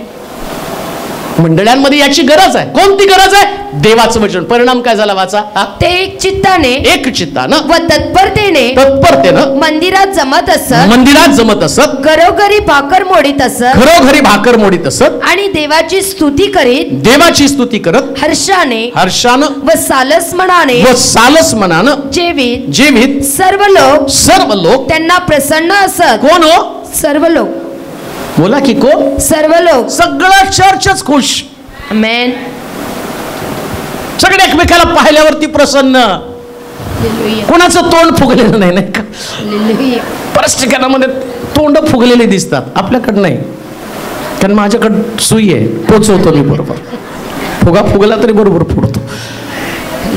बऱ्याच मंडळांमध्ये गेल्यावर ते सांगतात नाही हो ते माझ्यावरती फुगलेत, ते माझ्यावरती रुसलेत. याचं कारण आहे की तुझ्या मंडळीमध्ये नियमशास्त्र नाहीये.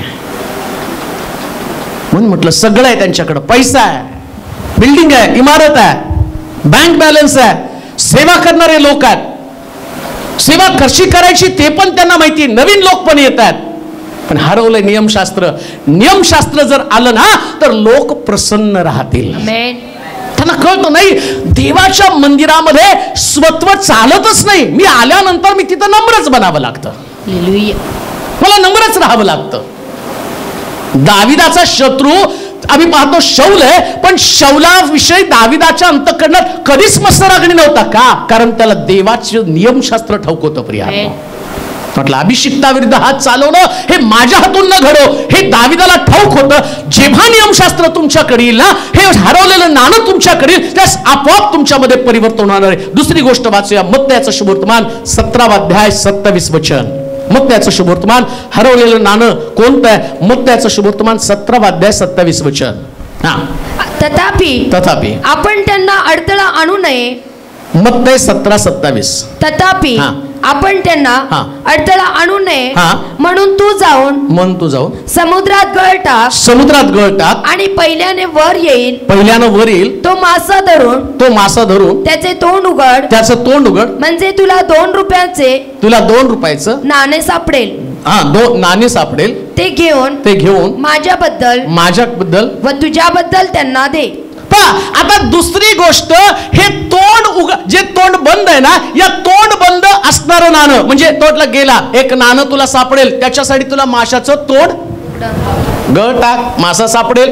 धरून मग मासा बाहेर काढ, त्याचं तोंड उघड, आणि तोंड उघडल्याबरोबर तुला त्याच्यामध्ये नाणं सापडेल. आता दुसरी गोष्ट, नाणं हरवलंय, मंडळीमध्ये नाणं हरवलंय, परिवारामध्ये नाणं हरवलंय.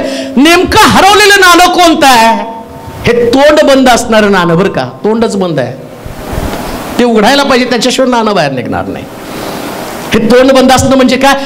म्हणून तर आम्ही पाहतो सुरुवातीला ज्यावेळेस आराधना चालली, आराधना चालताना एक गोष्ट प्रभू माझ्याकडून वधवून घेत होता. तो म्हटला, अशी उपासना अशी आराधना, तुम्ही गप्प राहिला तर धोंडे ओरडतील. ज्या मंडळी गप्प बसती, मंडळी त्या ठिकाणामध्ये ज्या पद्धतीने प्रार्थना, ज्या पद्धतीने सुवार्ता प्रसार, ज्या पद्धतीने लोकांना सुवार्ता सांगणं, याच्यासाठी तोंड उघडत नाही. आणि आज मंडळांमध्ये सगळं आहे पण सुवार्ता प्रसार नाही. लोक बाहेर पडून तोंड उघडत नाही. शास्त्र सांगतं, तू मूक उघड म्हणजे मी ते भरेल. आणि लोकांना समस्या आहेत, कशा पद्धतीने जाऊन वचन सांगावं. पण प्रभू येशू ख्रिस्त तर म्हटला, तू काळजी करू नकोस, अधिकाऱ्यासमोर तुला कसं बोलायचंय ते मी तुला समजावून सांगेल. आणि आमची समस्या काय, आम्ही तोंड उघडायला तयार नाही. आणि मंडळांमध्ये हे तोंड बंद असले लोक, आता मंडळांचा प्रॉब्लेम काय माहिती का, मंडळांमध्ये तोंड उघडतात पण एकमेकाला भांडायसाठी. हा कसा आहे, तो कसा आहे, त्याचं कसं आहे, याचं कसं आहे, हे हे बोलण्यासाठी तोंड उघडलं जातं. कान देऊ नाही का? विश्वासणारे लोक, देवाचे संतगण, ज्यांच्या संबंधानं पवित्र शास्त्र बोध करतं, त्या परिवारामध्ये फक्त प्रार्थनेसाठी तोंड उघडलं गेलं पाहिजे. आमेन म्हणाल का? आमेन. वाद करण्यासाठी नाही, एकमेकाला दोष दाखवण्यासाठी नाही. असं लिहिलं, मासा पाण्यामध्ये होता आणि येशूनं पेत्राला सांगितलं, जा गळ टाक, मासा काढ आणि माशाचं तोंड उघड, आणि तोंड उघडल्यावर त्यातनं नाणं बाहेर काढ. कोणतं नाणं? सुवार 2 रुपये. नाही वाचा, तोंड उघडून काय म्हटलं ते. तथापि आपण त्यांना अडथळा आणू नये म्हणून तू जाऊन समुद्रात गळ टाक, समुद्रात गळ टाक, आणि पहिल्याने वर येईल तो मासा धरून त्याचे तोंड उघड, म्हणजे तुला 2 रुपयांचे नाणे सापडेल. 2 रुपयाचं नाणं सापडेल. ते घेऊन माझ्याबद्दल व तुझ्याबद्दल त्यांना दे. कुणाला दे? त्यांना म्हणजे कुणाला? कैसराला, देवाचं ते देवाला. हे नाणं कोणते माहिती का?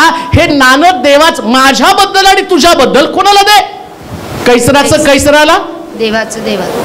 हे तोंड उघडलेलं नाणं आहे ना, याच्यामध्ये जर आम्ही पाहतो की जे कैसराचं ते कैसराला आणि देवाचं ते देवाला.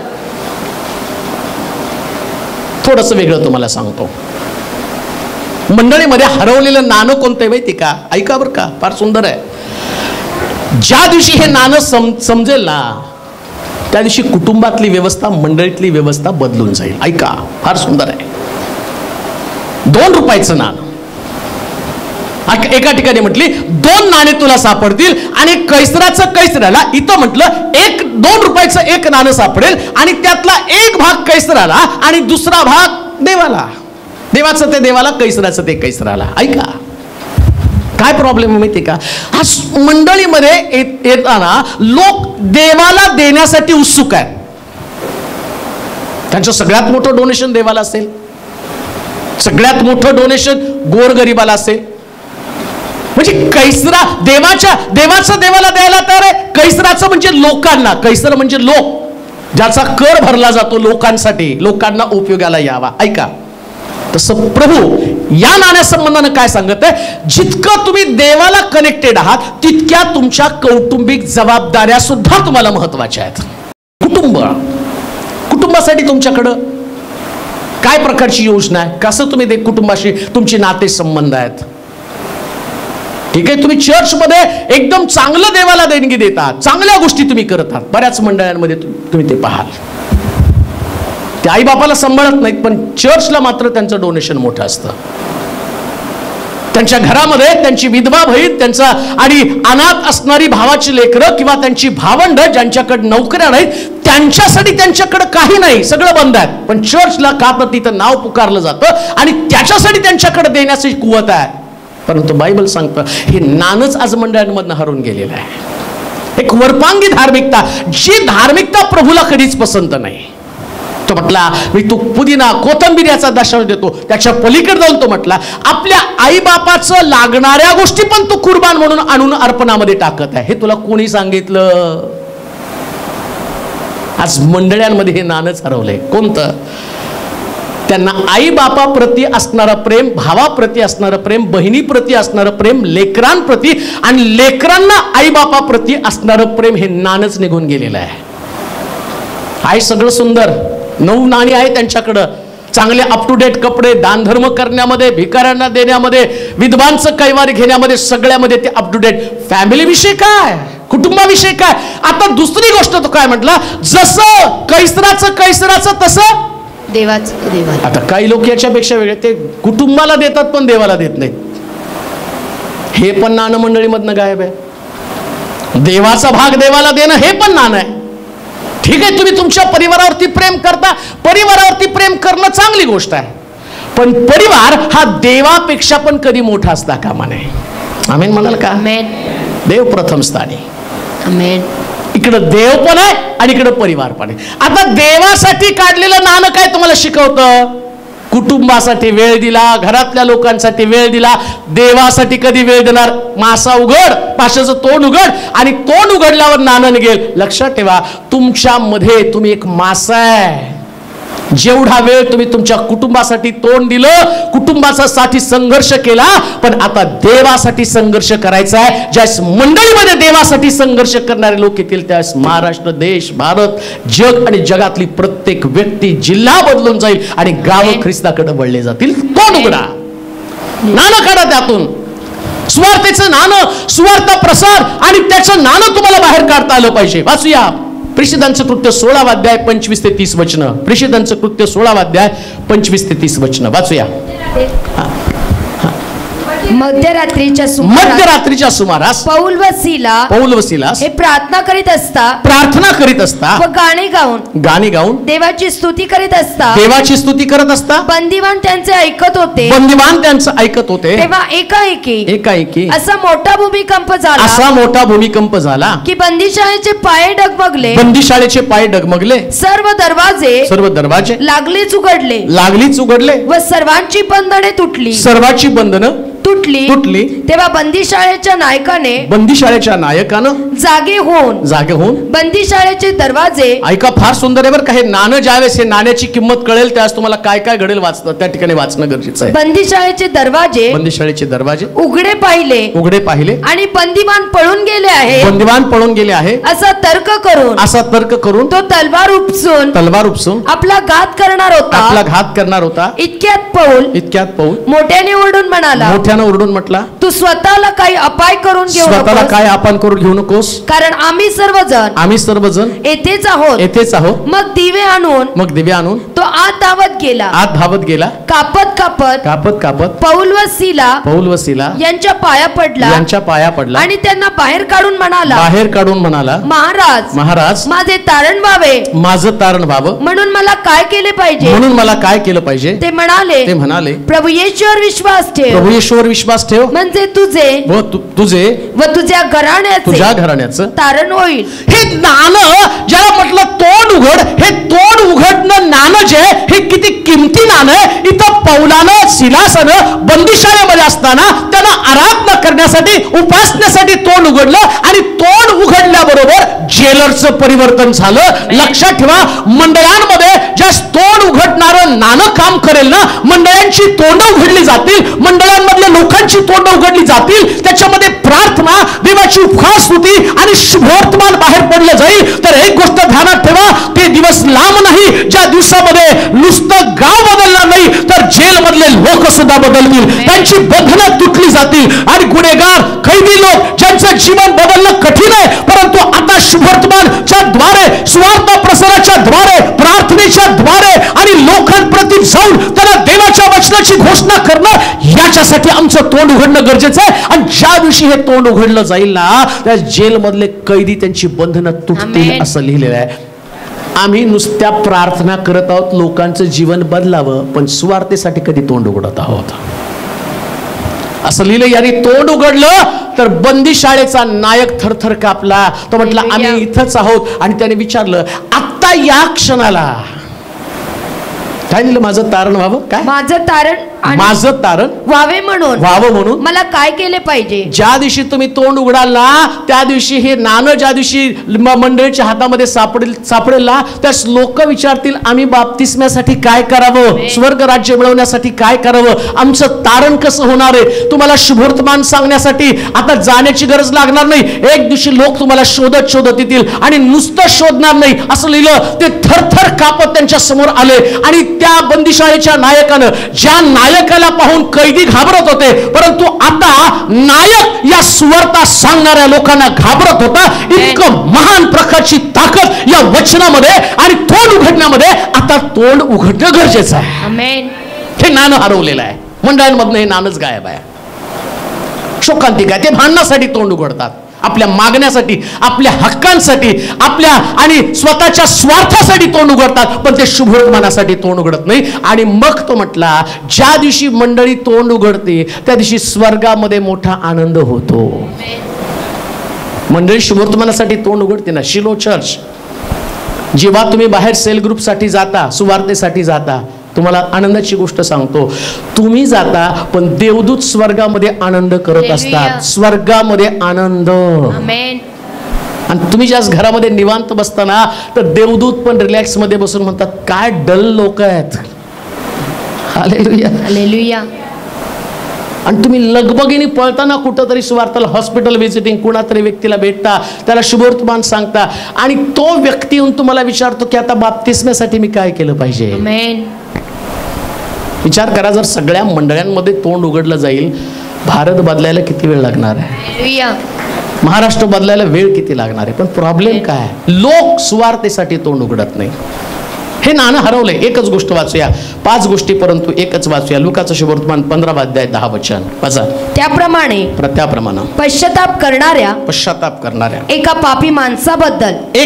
पापी माणसाबद्दल देवाच्या दूतांसमोर आनंद होतो. हे मी तुम्हाला सांगतो. आता हरवलेलं हे नाणं कोणतं आहे ऐका. हे नाणं, पहिलं नाणं आम्ही पाहिलं की नियमशास्त्र हे पहिलं नाणं आहे. दुसरी गोष्ट, आता नियमशास्त्र तुम्हाला कळालं, देवाचं वचन तुम्हाला कळालं. मग देवाचं वचन कळलं म्हणजे ते काय घरी जाऊन बसण्यासाठी नाहीये. फार सुंदर वचन, फार भारी वचन, ते कळून बसण्यासाठी नाही. मग काय करायचं, घ्यायचं आणि सुवार्तेला बाहेर जायचं. ऐका काय सिक्वेन्स आहे बरं का, तो सिक्वेन्स तुमच्या लक्षात येईल.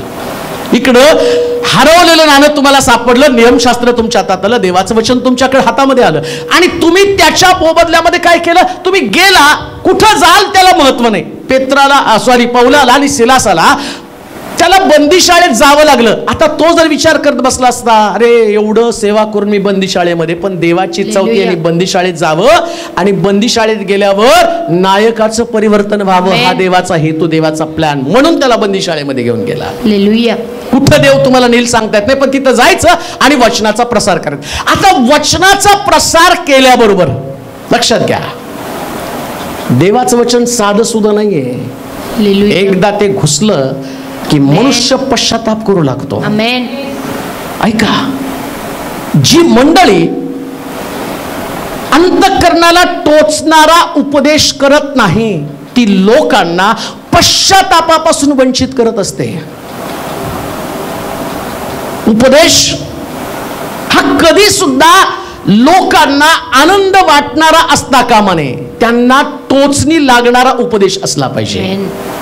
मला पवित्र शास्त्रात कुठेच दिसत नाही की एकदम येशू ख्रिस्तानं साधे साधे उपदेश दिले.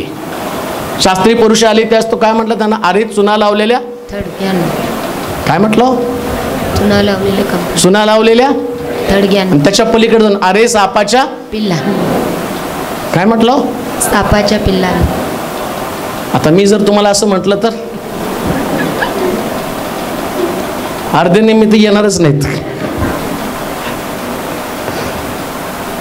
येशू ख्रिस्ताचे उपदेश, बाप्तिस्मा करणारे यावर म्हणतो पश्चाताप करा, स्वर्गाचं राज्य जवळ आलं. प्रेषित लोक ज्यावेळेस ख्रिस्त स्वर्गात गेला, पेत्राचा पहिला उपदेश, त्याच्या उपदेशामध्ये काय, ज्या ख्रिस्ताला तुम्ही धरून दिलं, ज्याला तुम्ही मारलं, त्याचा मी साक्षीदार आहे. आणि हे ऐकून त्यांच्या अंतःकरणाला चुटपुट लागली, म्हणजे त्यांनी पश्चाताप केला. मेन समस्या ती आहे. बऱ्याच लोकांना असं वाटतं की उपदेशानं आम्हाला टोचणी लागू नये, पण मंडळांमध्ये हेच नाणं हरवलंय ना. लोकांना टोचणी लागणारे उपदेशच नाहीत, त्यांना बरं वाटणार आहे. कसं माहिती का, मोराचं पीस फिरतं ना, मऊ मऊ बरं वाटतं तसं त्यांना. सिस्टर तुम्ही खूप चांगले आहेत, ब्रदर पण तुम्ही खूप चांगले आहेत, तुम्ही दशांश देत राहा, मी घेत राहतो. तुम्ही बिल्डिंग बांधा, पैसे मदत करा, मी मदत करत राहतो. तुम्ही मदत करत राहा, आपण वाढत राहू, बिल्डिंग वाढती, लोक येतात जातात, पण येणाऱ्या लोकांचा लोंढा नरकाकडं जात आहे हे मंडळांना कधीच कळत नाही. म्हणून असं म्हटलं, तिथं म्हटलं पुष्कळ ती 9 मौल्यवान नाणी होती, पण ज्यावेळेस एक नाणं त्याच्यामध्ये असतं. मी नेहमी लोकांना सांगतो, मीटिंगमध्ये गेल्यावर माझ्या उपदेशाची टायटल जर तुम्ही ऐकली, माझ्याबरोबर असतात त्या लोकांना विचारा, तुम्ही किती लोक आहात. त्या लोकांसाठी माझा उपदेश नाही, पण एक व्यक्ती या ठिकाणामध्ये अशी आहे, तिच्यासाठी उपदेश आहे, जो ऐकल्यावर आपलं जीवन प्रभूला समर्पित करेल, तो बदलेल, तो पश्चाताप करेल. त्याच्यासाठी ही मीटिंग आहे. मग तुम्ही 10,000 असा, 5,000 असा, मला त्या लोकांच्या संख्येवरती मला महत्व नाही. म्हणून आम्ही पाहतो एवढा मोठा समुदाय येशूकडं त्या व्यभिचारी स्त्रीला पकडून घेऊन आला, परंतु त्या समुदायातल्या धार्मिक लोकांकडे त्याचं लक्ष नव्हतं. पण त्या स्त्रीकडं, बाई तुला दगड मारणारे सगळे निघून गेले का? महाराज गेले, खाली मान घालून त्याच्या समोर थांबले. कोणी तुला दंड दिला नाही का? नाही दिला. जा, मी तुला दंड देत नाही, इथून पुढे पाप करू नको. पाप बोलल्याबरोबर त्या बाईनं ते सगळं तिथं टाकून दिलं आणि जीवन परिवर्तन केलं. आणि शास्त्र काय सांगतं माहिती का, हा व्यक्ती ज्या पश्चाताप करतो ना, त्या स्वर्गामध्ये मोठा आनंद होतो. हे नाणं आहे, हे नाणं आहे प्रियानो, देवाचं वचन जे बोललं जातं अंतःकरणाशी, जे हृदय ठेचून काढतं. ज्या मंडळांमध्ये लोक पश्चाताप करत आहेत, मंडळ्या अशा तयार व्हायला पाहिजे की तिथं लोकांच्या डोळ्यामध्ये देवाविषयीचे अश्रू असले पाहिजेत, आपल्या जीवनाविषयीचे अश्रू असले पाहिजेत, आपल्या चुकांबद्दल त्यांना टोचणी लागली पाहिजे. ती मंडळी आहे. पौल म्हणतो जगातला सगळ्यात मोठा पापी, पौल स्वतः कन्फेस करत आहे, आपलं पाप त्याला दिसत आहे. आणि प्रभूला आता मंडळांमध्ये त्या गोष्टीची गरज आहे. हे नाणं, कोणतं नाणं? पश्चाताप असणारं नाणंच हरवून गेलेलं आहे. लोकांमध्ये पश्चाताप नाही, धार्मिकता आहे. समाधान येते त्यांच्या जीवनामध्ये, माझ्यामध्ये काही चुकी नाही, माझ्यात काही दोष नाही. नारायण वामन टिळकासारखा व्यक्ती म्हणतो, पुष्कळ अजूनही उन्हा प्रभू मी, पुष्कळ अजूनही उन्हा. टिळकाला कळतं की अजून पण मी उन्हा आहे. मग आम्ही उणे आहोत ही जाणीव कधी आम्हाला होणार? जोपर्यंत उणेपणाची जाणीव निर्माण होत नाही ना, तोपर्यंत पश्चाताप कधीच निघू शकत नाही. लक्षात घ्या, रात्री झोपताना तुम्हाला पश्चातापाची प्रार्थना करावीच लागणार आहे. त्याच्या पलीकडे जाऊन मी तुम्हाला सांगतो, रात्री झोपताना तुम्ही पश्चातापाची प्रार्थना करताना त्या स्वर्गामध्ये देवदूत आनंद करत असतात.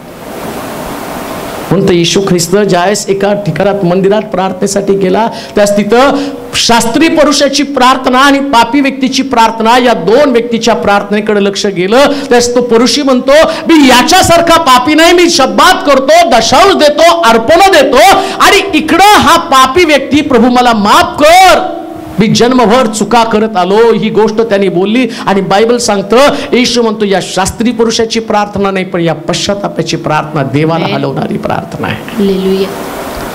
खरं आत्मिक जीवन पश्चातापामध्ये आहे, ज्याच्यानं तुम्हाला बदल तुमच्या अव्यवस्थेमध्ये, मानसिक स्थितीमध्ये. आणि तुम्हाला एक गोष्ट ध्यानात ठेवा, हा पश्चाताप फक्त स्वर्गात आनंद देत नाही, तुम्हाला पण आनंद मिळतो बरं का. पश्चातापाचा आनंद सगळ्यालाच असतो. मनावरती एक दडपण असतं, एक प्रकारचा तणाव असतो, पण ज्या दिवशी तुम्ही पश्चाताप करताना खात्री पडते की प्रभूनं मला माफ केलं. लक्षात ठेवा, कितीही मोठा गुन्हा असला ना, पण पश्चातापानंतर प्रत्येक गुन्ह्याची क्षमा केली जाते. हे नाणं हरवलंय मंडळीमधनं. लोक पश्चाताप करत नाहीत, आणि त्याला पश्चाताप न करण्याचं कारण काय माहिती का? पालकांचे गुळगुळीत उपदेश. सेवक लोकांना मला सांगू द्या, या जागेवरून जर तुम्हाला एक प्रभावीपणे लोकांचं पाप दाखवता येत नसेल तर या जागेवर पण चढू नका. अधिकारच नाही तुम्हाला चढण्याचा. ज्या जागेवरती प्रभूनं तुम्हाला ठेवलं ती जागा शिरच्छेद करून घेणारी जागा आहे. योहानाचा शिरच्छेद झाला पश्चातापाचा संदेश दिल्यामुळं. ही जागा लोकांना बरं वाटण्यासाठी नाही, लोकांची मनं तुटली जावी, त्यांच्यातले दोष, त्यांच्यातलं उणेपण, त्यांच्यातल्या कमतरता त्यांना दिसल्याच पाहिजे. आणि त्या अवस्थेमध्ये जर ते राहिले आणि प्रभू अचानक आला तर एवढ्या लोकांचा नाश होईल जे आणि पापामध्ये जगत असताना त्यांचं पाप, त्यांचा दोष, त्यांच्या चुका, त्यांचं उणेपण आणि त्याला कारणीभूत कोण असेल तर देवाचा सेवक मी स्वतः त्याला कारणीभूत आहे आणि मला माझ्या जबाबदाऱ्या समजणं गरजेचं आहे. हे अतिशय मूल्यवान प्रकारचा संदेश आहे जे मंडळीमधनं हरवून गेलं. लोकांना आपल्या चुका दिसायला तयार नाही आणि ते पश्चाताप करायला तयार नाही. आणि स्वर्गातला देव दुःखी कष्टी होऊन, देवदूत दुःखी कष्टी होऊन त्या ठिकाणामध्ये प्रभूला प्रश्न करत आहे, तू रोज यांच्या रक्षणासाठी आम्हाला पृथ्वी तलावरती पाठवतो, यांच्या गरजा पूर्ण करण्यासाठी मला का देवदूत आनंद करतात? त्याचं कारण तुम्हाला सांगतो. तुमच्या प्रत्येकाचा एक देवदूत आहे. सगळ्या खबरा तो स्वर्गामध्ये रोज घेऊन जातो आणि स्वर्गामध्ये देव जे प्रोटेक्शनची जबाबदारी त्यांच्यावरती सोपवतो ना, ते तुमचं प्रोटेक्शन करतात, संरक्षण करतात. देवदूत तुमच्या गरजा पूर्ण करतात. कधी तुमच्या बॉसच्या मनामध्ये काम करतात, कधी लेकरांच्या मनामध्ये काम करतात, कधी गाडी चालवणाऱ्या व्यक्तीच्या अंतःकरणात काम करतो, कधी डॉक्टरच्या अंतःकरणामध्ये हा देवदूत डॉक्टरच्या रूपानं कुठं ना कुठं तरी तुम्हाला भेटत असतो आणि तो तुमचं संरक्षण करतो. आणि तुम्ही पाप करता आणि हा देवदूत स्वर्गामध्ये जातो, म्लान होऊन देवासमोर थांबतो आणि म्हणतो, देवा यांचं प्रोटेक्शन, यांचं संरक्षण, यांच्या गरजा पूर्ण करून उपयोग नाही. हे पुन्हा जुन्या जीवनामध्ये, पापामध्ये, घाणी दलदलीमध्ये तशाच प्रकारचं जीवन जगत आहे. परंतु प्रभू तिकडे येशू ख्रिस्त पित्याजवळ मध्यस्थी करतो आणि तो सांगतो, अजून एक संधी, अजून एक संधी, अजून एकदा संधी, अजून एकदा त्याचा बचाव कर. इकडे रात्रंदिवस येशू ख्रिस्त रडत आहे, देवदूत म्लान होऊन थांबतात आणि तेवढ्यामध्ये तुमचं परिवर्तन होतं, पश्चाताप होतो. त्यास देवदूत आनंद करतात. आनंदाची बातमी येशूला जाऊन सांगतात, अमक्या व्यक्तीनं, मनोज टेलरनं आज पश्चाताप केला, माझ्याविषयी सांगताना देवदूत सांगतील, त्यानं संदेश दिला, लोकांची अंतःकरणं फुटली, तुटली आणि पुष्कळ लोक बदलले आणि स्वर्गामध्ये मोठा जल्लोष, मोठा जल्लोष, मोठा जल्लोष. हरवलेलं नाणं ज्या सापडलं जातं, पश्चाताप केला जातो, त्या स्वर्गामध्ये मोठा आनंद होतो. त्याच्यासाठी आमचं अंतःकरण तुटणं अतिशय गरजेचं आहे. जर अंतःकरण तुटलं, तुम्ही रडाल पण स्वर्गामध्ये आनंद असणार आहे. ज्यास आम्ही हसत हसत पाप करतो त्यास देवदूतांच्या डोळ्यामध्ये आणि स्वतः येशूच्या डोळ्यामध्ये अश्रू असतात, परंतु तुमच्या डोळ्यात अश्रू असेल त्यास देवाच्या डोळ्यामध्ये आनंद अश्रू असतील. हे नाणं मंडळीतनं हरवलेलं आहे. कठोर जीवन जगत जगत हट्टीपणानं आम्ही आहे तसंच पुढे निघालेलो आहे. प्रत्येक उपदेश हा तुम्हाला दुरुस्त करण्यासाठी असतो. कोणताही उपदेश व्यक्ती प्रेरित नसतो. ऐका, कोण व्यक्ती प्रभाव टाकून कोणाला उपदेशाला प्रेरित करू शकत नाही, पण पवित्र आत्मा प्रेरित उपदेश असतो. तो उपदेश तुम्हाला पश्चातापाकडे घेऊन जाण्यासाठी असतो. ही मानसिक धारणा बनली पाहिजे. एखादा संदेश तुमच्याकडे येतो ना, त्या संदेशाचा हेतू उद्देश ध्यानात घ्या. प्रभूला वाटतं की तुम्ही ते दुरुस्त करावं आणि त्याच्या सेवेसाठी पुन्हा सज्ज व्हावं. आणि ज्यास तुम्ही हे करताना असं लिहिलंय, साडलं सगळं, तिला ते नाणं सापडलं, मला कळल्या माझ्या चुका, मी पश्चाताप करतो आणि हरवलेलं नाणं सापडलं म्हणून देवदूत स्वर्गामध्ये आनंद करतात. मी तर म्हणतो आजचा उपदेश खूप लोकांना शेअर करा, अनेक मंडळांमध्ये जाऊ द्या, अनेक लोकांना रडू द्या, अनेक लोक ख्रिस्ताकडे वळू द्या, अनेकांच्या अंतःकरणाला चुटपुट लागू द्या. मंडळांची दुरावस्था निघून जाणं गरजेचं आहे. परिवारामधली दुरावस्था निघून जाणं गरजेचं आहे. आज लेकरं जर पापामध्ये, लेकरं जर कुमार्गामध्ये, त्याचं कारण प्रभावी वचन लोकांपर्यंत जात नाही. त्यांना त्यांच्या जगी जीवनामध्ये इतके रममान होऊन ते गेलेले आहेत, त्यांच्या अंतःकरणामध्ये छुटफुट नाही, देवाविषयीचं प्रेम नाही. संघर्ष करण्याची कुवत त्यांची संपून गेलेली. त्यांना असं वाटतं माझं जीवन आहे तोपर्यंत आहे. त्यांना स्वर्ग निघून गेला, त्यांच्यामध्ये देवाचं पाचारण, कॉलिंग सगळं निघून गेलं आणि पुन्हा घाणीच्या जीवनामध्ये ते चाललेले आहेत आणि स्वर्ग शांत बसलेला आहे. परंतु मला आजचा जर संदेश अनेक लोकांकडे गेले, दारुडे त्यांच्या हातामध्ये दारूचा ग्लास येण्याच्या ऐवजी जर पवित्र शास्त्र आलं तर स्वर्ग आनंदानं भरून जाईल. हालेलुया. एक व्यभिचार करणारा व्यक्ती व्यभिचार करण्याच्या ऐवजी, एखाद्या खाणीमध्ये पडण्याच्या ऐवजी जर तो देवाच्या घराकडे आला तर स्वर्गामध्ये मोठा आनंद होईल. हे मंडळीमध्ये आवश्यक आहे, हे परिवारामध्ये आवश्यक आहे. इतकी भयानक शोकांतिका, इतकं भयानक परिस्थिती आहे. एका पाळकाची बायको मला फोन करून सांगते, पास्टर माझ्या नवऱ्यासाठी प्रार्थना करा. ज्या स्त्रीमध्ये, त्या व्यभिचारामध्ये तो इतका अडकून गेलाय, तो सेवा करतो पण सेवेतला अग्नी त्याच्यातलं निघून गेला. आणि मी त्याला बोध केला तर तो सांगतो आता तिच्यापासून मी सुटू शकत नाही, तिच्यापासून मी सुटू शकत नाही. पण तो सेवा करत आहे. एका बाळकाच्या पत्नीने फोन केला, पास्टर माझ्या नवऱ्यासाठी प्रार्थना करा. दिवसभर सुवार्ता प्रसार करतो आणि रात्री घरी आल्यावर तो दारू पितो. काय स्वर्गामध्ये कसलं वातावरण असेल. हे नाणं हरवलंय, हे नाणं हरवलेलं आहे आणि हरवलेल्या नाण्याला शोधायचंय. कोण शोधणार आहे? ती तुमच्या आणि माझी जबाबदारी आहे. हा दिवा घेऊन जा, लोकांना दाखवा, लवकर तो येणार आहे. एकही सेवक नाश नाही झाला पाहिजे. तुमच्या कुटुंबातली एक व्यक्ती पण नाश नाही झाली पाहिजे.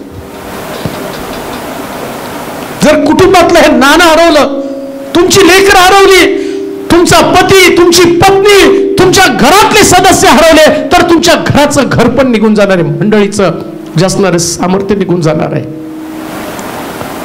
म्हणून येशू शिष्याला दाखला सांगताना म्हणतो, हरवलेलं नाणं शोधा. कोणती गोष्ट आज हरवली त्याचा शोध घेणं गरजेचं आहे. आपले डोळे बंद करूया, आपल्या जागेवरती उभं राहूया.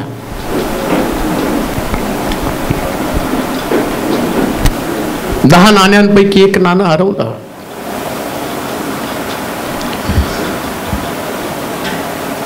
नऊ जवळ आहे त्याच्याबद्दल समाधान मानू नका. आज काय हरवलं ते आपण पाहूया. पश्चाताप, दग्ध होऊन देवासमोर जाऊ आणि प्रभूला म्हणू की प्रभू हे हरवलंय. खंत वाटू द्या, आपल्या जीवनाची खंत वाटू द्या. जर स्वर्गामध्ये माझ्यामुळं दुःख पसरलं गेलं तर याच्यासारखं वाईट जीवन दुसरं कोणतं नाही. हे सर्व समर्थ देवा, या प्रिय लोकांना मी तुझ्या स्वाधीन करत आहे. हरवलेल्या नाण्यांची किंमत आजपर्यंत आम्हाला नव्हती, पण आता तुझ्या वचनानं आम्हाला पुन्हा एकदा त्यातलं सत्य, त्यातलं रहस्य समजावून सांगितलेलं आहे. नियमशास्त्रच आज मंडळांमधनं हरवून गेलेलं आहे. लोकांना नियमांच्या चौकटीमध्ये राहायला आवडत नाही आणि त्याच्यामुळं मंडळांची वाताहत झाली. ते आले, परंतु आता मंडळ्या एक सोशल क्लब बनलेला आहे. ते देवाच्या नियमांप्रमाणे चालत नाही, ते आपल्या इच्छेप्रमाणे, आपल्या मनाप्रमाणे ते चालतात. आज ऐकणाऱ्या लोकांना ते समजू दे, पवित्र शास्त्र हे पवित्र त्यावेळेस बनेल जेव्हा ते आम्ही अंगीकारू, जेव्हा त्याप्रमाणे आम्ही चालू. अन्यथा एक पुस्तक बनवून ते राहणार आहे. त्याचं मूळ लोकांना समजू दे. हे पवित्र शास्त्र उपदेशासाठी नाही, तर आम्ही जगावं याच्यासाठी आहे. हे मंडळांना समजू दे प्रभूचे. पुष्कळ लोकांना तुझं वचन समजलं. आभार मानतो, गेले 3-4 वर्ष युट्यूबच्या माध्यमातून लाखो लोकांपर्यंत तो मला घेऊन गेला. परंतु ज्यांनी तुझं वचन ऐकलं आज त्यांचं तोंड उघडलं जाऊ दे. ते नाणं निघू दे. शुभवर्तमान प्रसार, प्रार्थना, आराधना, देवाची संगती, सहवास आणि नुसतं शुभवर्तमान सांगून त्यांनी गप्प न राहता, ऐकून त्यांनी गप्प न राहता पश्चातापाचं नाणं त्यांना सापडू दे. आजचा संदेश हजारो लोकांपर्यंत, लाखो लोकांपर्यंत पोहोचू दे. आणि प्रभू आम्ही ते ऐकण्यासाठी आतुर आहोत. संदेश आजचा ऐकला, मी दारू सोडली, मी तंबाखू सोडली, मी व्यभिचार सोडला, मी चारकर्म सोडलं, वाईट संगती सोडली आणि हरवलेलं नाणं म्हणून मी पुन्हा प्रभूकडे आलो. प्रभूजी आज ऐकत आहेत, परंतु ऐकताना त्यांच्या डोळ्यात अश्रू असू दे, का तर स्वर्ग आनंदून जाणार आहे. इथून बाहेर पडू त्यास आमच्याकडे एक निर्णय क्षमता असू दे. आता जगेल तर फक्त प्रभूसाठी, जीवनाचं ध्येय फक्त प्रभूला संतुष्ट करणं एवढंच असेल. तुझ्या लोकांना तुझ्या कृपेच्या छत्राखाली सुरक्षित ठेव प्रभूचे. तुला धन्यवाद देतो, तुझी स्तुती करत तुला महिमा देत. येशूच्या नावात ही प्रार्थना विनवणी केली म्हणून तो ऐक. आमेन. आता देव बापाची प्रीती, प्रभू येशू ख्रिस्ताची कृपा, पवित्र आत्म्याची सहभागिता तुम्हा सर्वांबरोबर आता आणि सदा असो. आमेन. आमेन.